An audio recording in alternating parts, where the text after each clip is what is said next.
Hello, this is Jerry Tachoir with Mallet Tip number 6. Once again, I want to thank my sponsors for making this video series possible, and that would be Ludwig Musser, Innovative Percussion, and Evita Jazz Records. Today, I'm going to talk about a few miscellaneous concepts that seem to create problems for mallet players. When I was in the orchestra, I remember the conductor telling me, "I want to see your eyes." And what he wanted was my music stand to be in such a position that when I'm playing my music, my head was up and he could see my eyes. This was great for him, but it wasn't so great for me, and I'll tell you why. Let me get this out of the way. When you have your music up here and you're looking at the conductor, you don't see your keyboard. And I know this has happened to everybody, and it's happened to me a million times. So you're reading music up here, and then you look down, because occasionally you do have to look at your keyboard, and you start playing, and then you look back up at your music, and immediately it turns Polish, and you're lost. You just can't find your place. This is a problem that everybody who reads music on mallet instruments is dealing with. And I found a little solution. Actually, this was told to me by a good friend of mine, Dave Samuels. When I was studying at Berklee College of Music, again, coming from the classical background and being involved with the orchestra, my music stand was always up high, again, for that conductor purpose. So David told me, and it's made so much sense, and I don't know why I didn't think about this, but he says, why don't you lower your music stand down to the same plane as your keyboard? This way, when your music is on the stand and you're looking at it, you have a really good peripheral vision of your keyboard, and you don't have to do the head thing where you're looking up and then looking down. You're actually looking at one area all the time, and you get real good at seeing everything and being able to read music. So that's one of my first pointers that I wanted to talk about. And it's just so simple, but yet something that a lot of people don't deal with. And I go into so many colleges doing clinics, and I see the kids performing, and they're all having this problem. And again, the music stand is way up here for what apparent reason. It's just something that they've been doing all their life, and it's a force of habit. But if we lower it, it just makes sense. Let me get rid of that now. The other thing I want to talk about is the dampening bar. This has been a problem with this instrument for so long.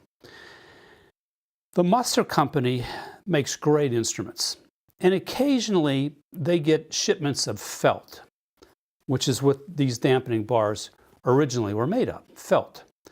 And apparently the companies that make felt have no standards in terms of hardness or softness. As a matter of fact, I called up several times. This is way back when the Musser company was in LaGrange, Illinois. And I talked to some of the people there, and I said, you know, I got this instrument, and the mallet felt is so hard, it's like a rock, that it doesn't dampen the bars very well. And you also hear kind of a sound where the felt is actually hitting the vibrating bars and producing a sound. And some bars would ring, some bars wouldn't, because the felt was so hard, it just didn't adapt to the bars at all. If you're lucky enough to get a nice soft felt, that seems to be a nice compromise that works fairly well. There's a company in Holland that makes a gel dampening pad that I actually put on my instruments. And this is a godsend. I mean, it has taken the instrument and made it quiet. It has, with the gel, when you first put it on and you lift up the dampening bar to the bars, the very first time, the gel kind of moves and but adjusts itself to the differences in the thickness of the bars and the height of the bars. So let's face it, not all the bars are even on the bottom. There's some variations. Some are a little higher, some are a little lower. But with the gel dampening pad, it adjusts itself to the bars. And then when you go and actually play a chord and you bring the pad up, it sort of kisses the bar instead of like a big hard felt thing hitting the bar. It's just very soft, and it just makes a really nice dampening of the bars. It has quieted the frame noises. It used to be if you had the dampening bar up and you played a note, that note would then go into the felt, which would go into the frame of the instrument, and things would buzz and rattle. And it was just a kind of a noisy instrument. Again, it's a very mechanical instrument, so we have to find ways that we can make it super quiet. And by using some kind of a different dampening pad seems to really help. And I really love these gel pads. The other thing I want to talk about is some miscellaneous rattles. If you have one of the older Musser vibraphones, where the legs folded up, there was a small little metal hinge that would bend.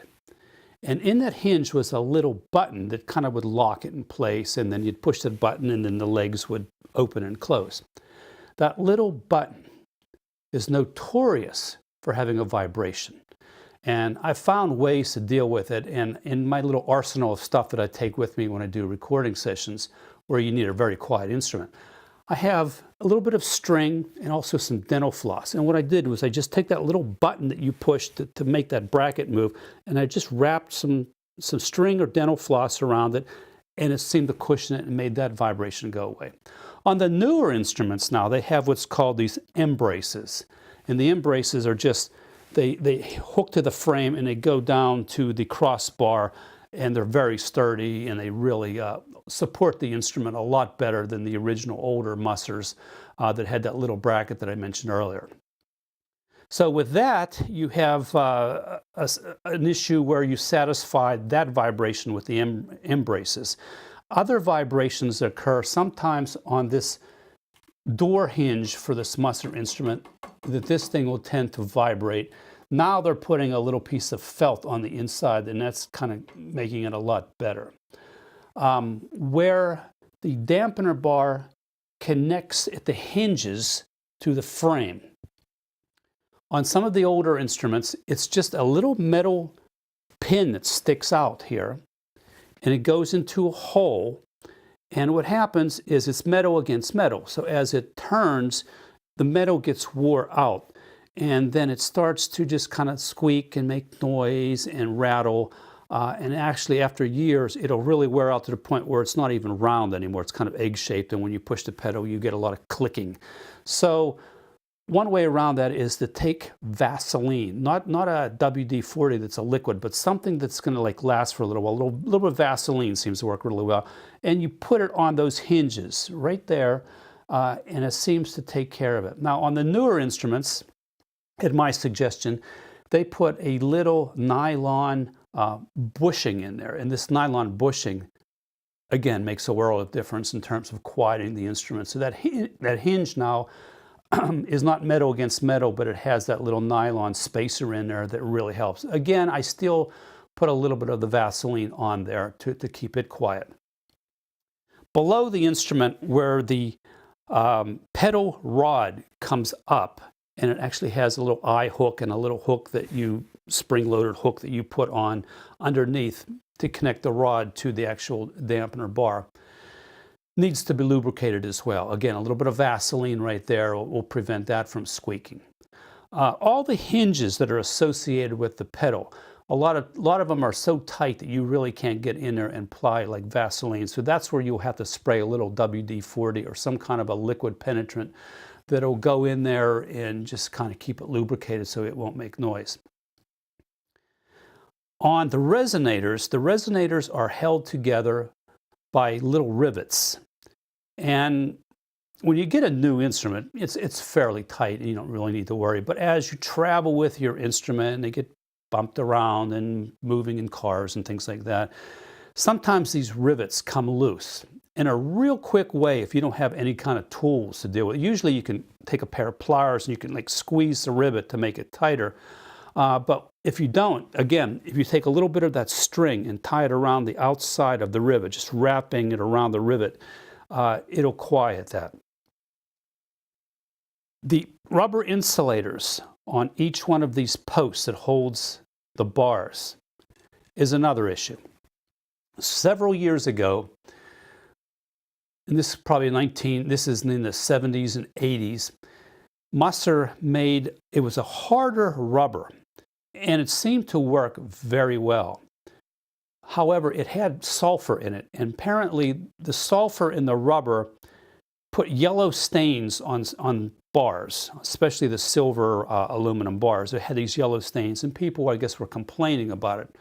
So they changed from this harder rubber to this softer insulation rubber, which creates a little bit of a problem because by being softer, especially in the heat, it tends to get sticky. And when it gets sticky, as you push the dampener bar down and the bars actually move a little bit, they stick to this rubber insulation. You get a little kind of miscellaneous squeaking noise or rubbing noise that you'll hear. So there's two solutions for that.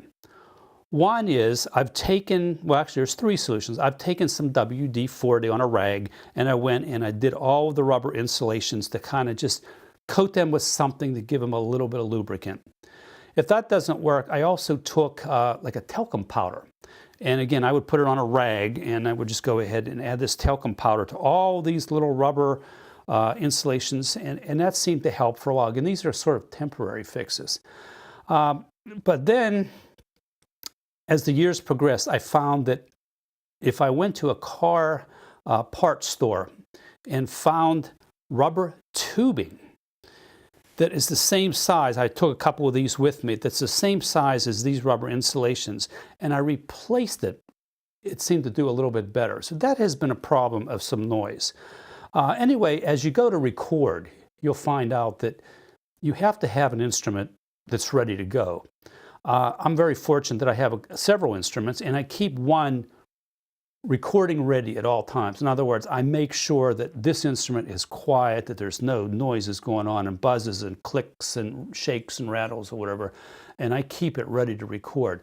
But some of my road instruments, obviously just from traveling and flights and everything you do with a van or a car, they tend to get a little noisy at times. And sometimes you have to bring them in and do a little bit of work on quieting the instrument.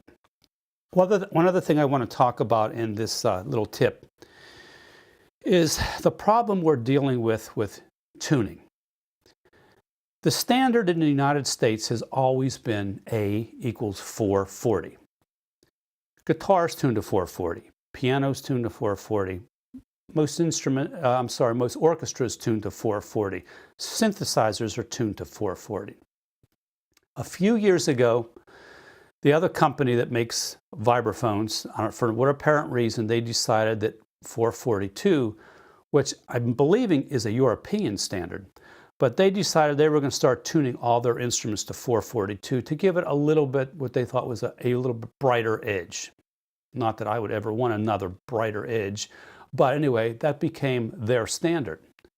So at that point, Musser looked at it and said, well, if this other company's tuning theirs to 442, maybe we should also. So then they started tuning to 442. Now the average person cannot hear the difference between 440 and 442. I did a performance with my wife. She's a piano player, she has perfect pitch. And I used an instrument for whatever reason that was tuned to 442.